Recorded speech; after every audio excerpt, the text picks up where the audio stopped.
Hey brother, Mike here. Welcome to Man Talk Monday. Today I want to talk about the monkey mind. Now, every single one of us, men, has a monkey mind. I have a monkey mind. You have a monkey mind.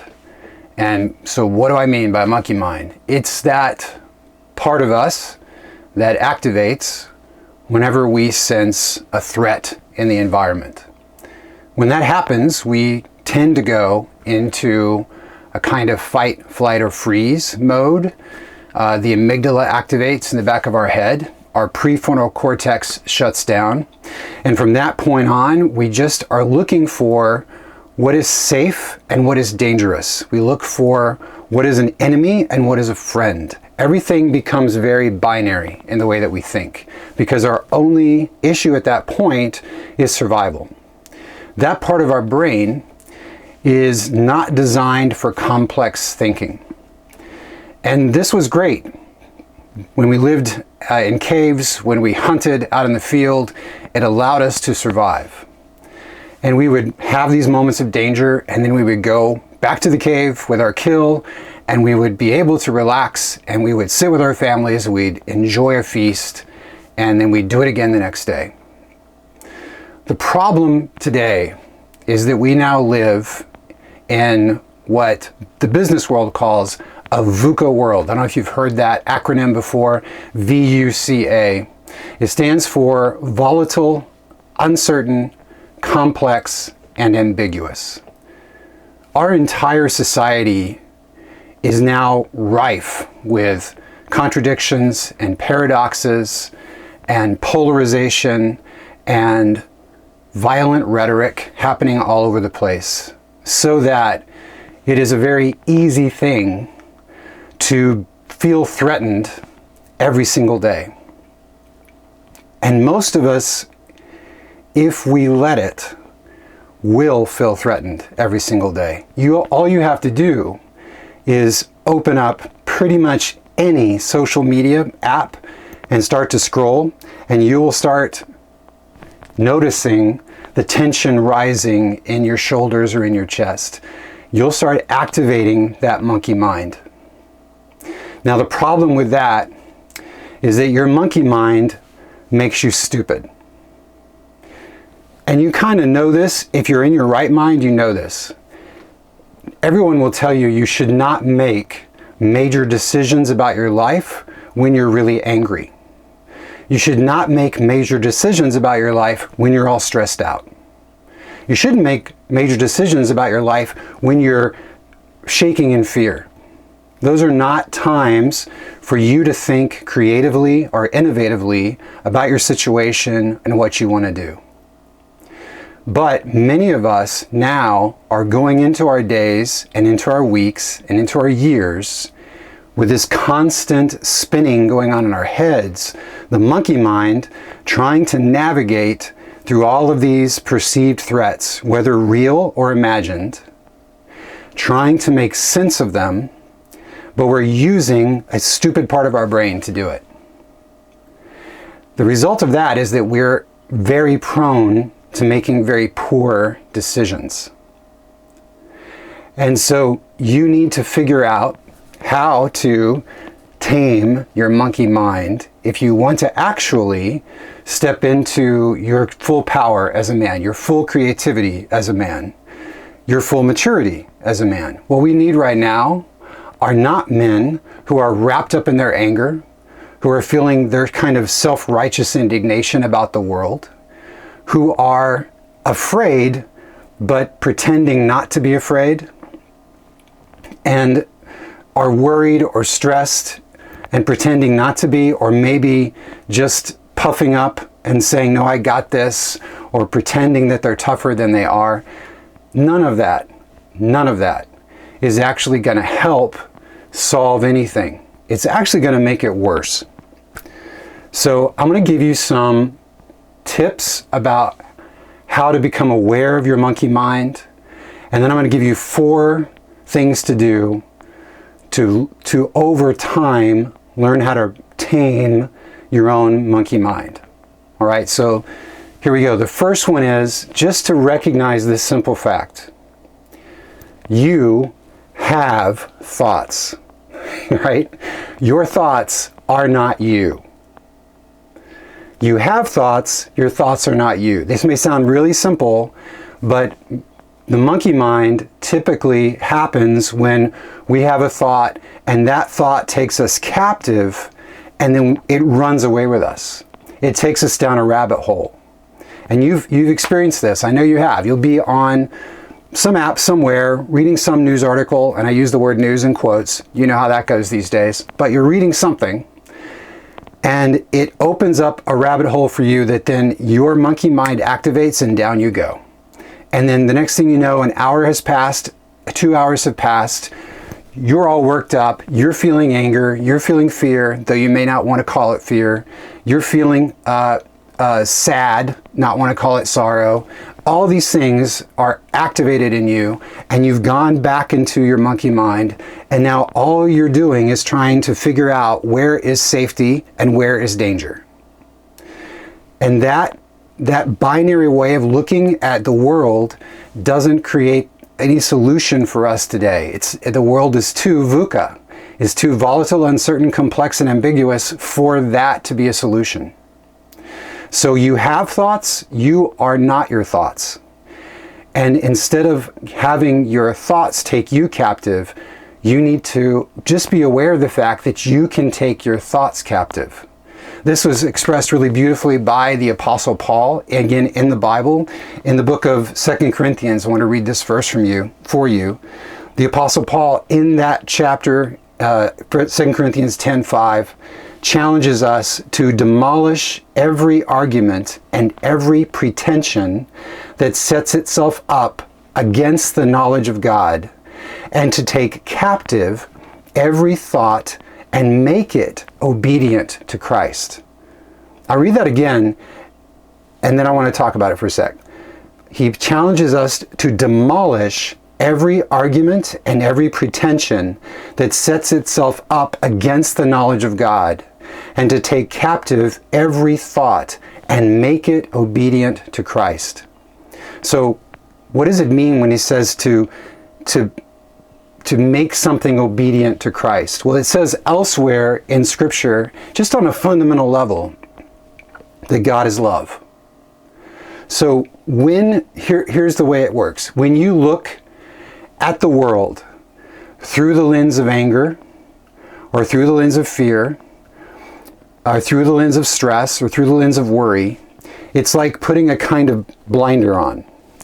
And you can only see a small sliver of what's true when you do that. Think about when you look at someone you love and you're very angry with them. In those moments, your awareness of who they are goes whoop, and all you can see is this one quality that you find so infuriating, right? Your ability to see them as a whole person is diminished because you're looking through the lens of anger.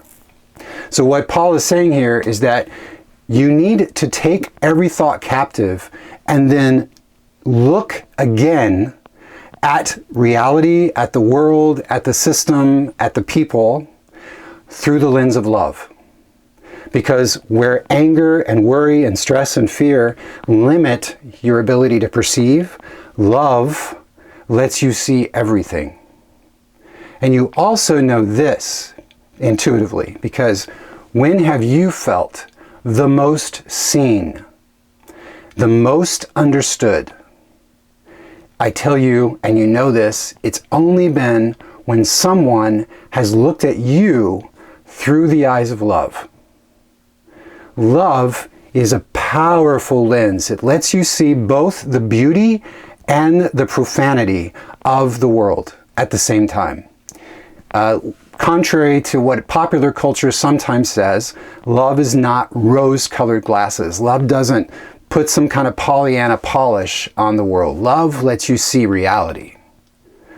So when you start thinking in these very bifurcated ways, you're either good or evil, you're either us or them, you're either that group or you're us, and so you're either not quite human or you're good people. recognize that as being you're in your monkey mind. And look again through the eyes of love and begin to see the whole picture of what's going on. And recognize that it is actually VUCA. It is volatile, it is uncertain, it is complex, and it is ambiguous. It isn't black and white. So that's step one. Recognize that you can take your thoughts captive rather than letting your thoughts take you captive. The second thing is to just recognize this, that with our thoughts, we make the world. Now, this is something that the Buddha said a long time ago. With our thoughts, we make the world. And this is also a truth that you can pretty much perceive intuitively if you just think about it for a minute, because when you look through the lenses of anger or fear, or when you think about all of the evil in the world and you fixate on those things, then that becomes the thing that you are actually giving your energy to. There's a wonderful Cherokee legend. I'll read this to you. There's this wonderful Cherokee legend about two wolves. You may have heard this before. It's worth repeating. It's a grandfather teaching his grandson about life, and the grandfather says to the grandson, "A great fight is going on inside me. It is a terrible fight between two wolves. One is evil. He is anger, envy, sorrow, regret, greed, arrogance, self-pity, guilt, resentment, inferiority, lies, false pride, superiority, and ego." He continued, "The other wolf is good. He is joy, peace, love, hope, serenity, humility, kindness, benevolence, empathy, generosity, truth, compassion, and faith.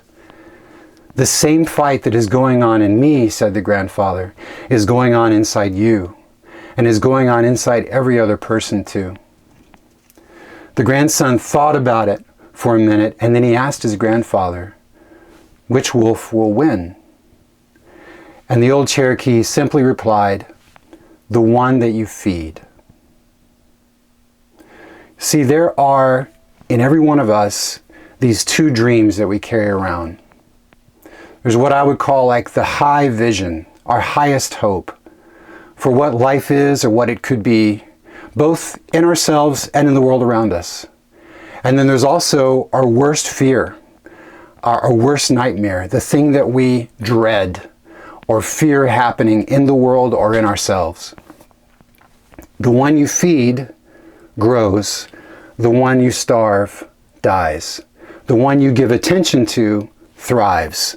The one that you starve or ignore withers away. Think about this in an example in everybody's personal life. It could apply to you. It might apply to someone you know.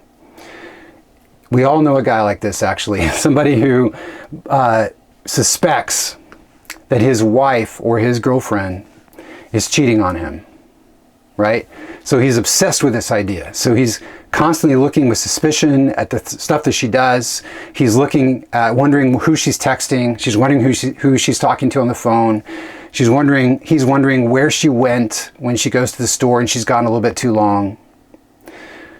It's maddening for him, right? So one of two things is going to happen in that scenario. He's giving so much attention and energy to that negative vision that either she's going to actually step into the role that he's trying to push her into, because she's like, well, he's almost like he wants me to do this, so I'm just going to do it. Or she's going to refuse to go into that role and leave him anyway, because she can't stand being in that space. Either way, he loses the relationship, right? So he gives energy to this negative vision, and it becomes a kind of a self-fulfilling prophecy. In a very similar way, when you give your energy to all of the negativity in the world, to all of the potential dangers, to all of the conspiracy theory rabbit holes, to all of the violent rhetoric that you hear in various parts of the web, to all of the potential dangers that are out there, when you give all of your energy to that, constantly feeding it, activating your monkey mind, ruminating on it, you're not helping yourself and you're not helping the world. All you're doing is two things. You're activating your own monkey mind, which means you're getting stupid, so you're not able to make good decisions about anything. And you're becoming part of the energetic field, if you will, the kind of cultural zeitgeist that is pushing us in that direction. So that we may end up doing it. We may end up moving that way as a culture if enough of us believe that the country's going to collapse. Country may collapse. That's not going to be a good solution for any of us. What you feed grows. What you starve dies. So those are some things I want you to know. Now let me give you 4 things to do to tame your monkey mind. All right, so these are really good, and even if you just can enact one of them in the next month, it'll help you a whole lot. All right, so number 1, start your day with presence. Here's what I mean. Before you pick up some technology, before you get out of your body and into your head, start your day with some kind of practice of prayer or meditation or connection to God, something that is non-technological, that isn't about ruminating, that isn't about searching anything on the web, but is just about staying right here and right now. Because the truth of the matter is, the only thing you really have any control over is right here in this moment. So start your day in presence. That's number 1. And there are plenty of apps out there. There's plenty of different tools you can use. You probably know of 3 off the top of your head. Pick one that attracts you and just use it. If you don't like it, switch it. Just do something that helps you stay present in the morning when you first wake up. 5 or 10 minutes will do it. 20 or 30 is even better. Number 2, divide and conquer. Now this is a really, really powerful tool, especially if your monkey mind is crazy, is like super crazy. List all of the things. So once you're going to get present, then list all of the things that your monkey mind is bouncing around inside your head. Just take out a sheet of paper and list them all out. Bullet lists, don't spend a lot of time on any of them, just bullet list them all out. And then go back and mark them according to these 3 categories. The first one is what I would call your locus of concern, right? So these are things that you're concerned about, but you don't have any direct power to influence. Things that you're concerned about, but don't have any direct power to influence. Just mark that, put a symbol next to that so you know what it means. These are things that I care about, they matter to me, but I have no control over them. Then go back in the second category, mark the things that are within your circle of influence, but you don't have total control over. These are things like, maybe a relationship or a person that you care about in your field, in your network, that you care about and want to help in some way or influence in some way. Mark that as your locus of influence, meaning you have some agency, but you don't have complete control. All right? Mark all those. And then go back through, and the third category is your locus of control. These are the things that you have complete control over. These are things that you have authority over. They include things like your thoughts. They include what you do with your body. They include your immediate environment, typically, like your home or your yard, things like that. What you do during the day, what you eat, right? How you spend your time. That is your locus of control. And then focus 90% of your energy that day on the third category, the things you can control. I guarantee you, you will feel more empowered by the end of that first day than you can imagine. Because much of the stress that guys are feeling right now is that they are spinning out over things that are in their locus of concern that they have no ability to influence or control in any way. And so they're freaking out. Their brains are going nuts around it. And they're getting stupider and stupider in the process. Focus on the things you can control. And then if you get all that stuff done, then dip into the things you can influence. But for the things that you are concerned about, but you don't have any control over, those are the things that you surrender. Those are the things that you give over to God. Those are the things that you commit to God's care, and you invite Him to come and do something miraculous, to come and do some good. Or if you really want, to tell you what you can do. Like, give me something I can do that might actually help this situation. And then maybe He'll give you an idea for what to do. That's number 2. Go through your list, divide things up into those 3 categories, and then take action on the things you can control. Number 3, go back to the idea of the high dream, low dream, the highest vision and the worst fear, and write down your highest vision. What do you want for yourself, and what do you want for the world? And you could actually ask it in 3 questions. What do I want for the world at large? What do I want for my world? And what do I want for myself? If that's too much, just answer the 3rd question. What do I want for myself? Right? And look through the lens of love when you do it. Look through the lens of love and then write down, what is my highest vision for what I want for myself or what I want for the world? My highest vision. Don't be exhaustive with it. 1 paragraph for each is fine. Once you have that down, then every day do one thing that moves you closer to making that vision real. Right? So, simple example, I want to be in better shape. I want to be out. My highest vision for myself as a man is that I am in great physical condition. Just that. I'm healthy, I'm strong, I'm not carrying extra weight, I'm durable, all of that. So one thing you could do is go for a run. Like, just run around the block. It doesn't have to be a lot. Just do something that moves you closer to that high vision for your life. What this does is it takes your attention off of the negative thing, the bad wolf, and puts it on the good wolf. Right? So that you're moving toward the good wolf rather than toward the bad wolf. That's all this is. But in order for you to do that, you need to know where the good wolf is. Right? So what's that high vision for the world, for yourself? All right, number 4, last thing. Talk to a brother once a week. I do this with a buddy every week. We talk once a week. I've been doing it for over 20 years, and I'm telling you, without exaggerating, I would not be here today if it weren't for that. Full stop. What do you do in the conversation? Well, we use a simple tool. We've been doing this for 20 years with this same tool.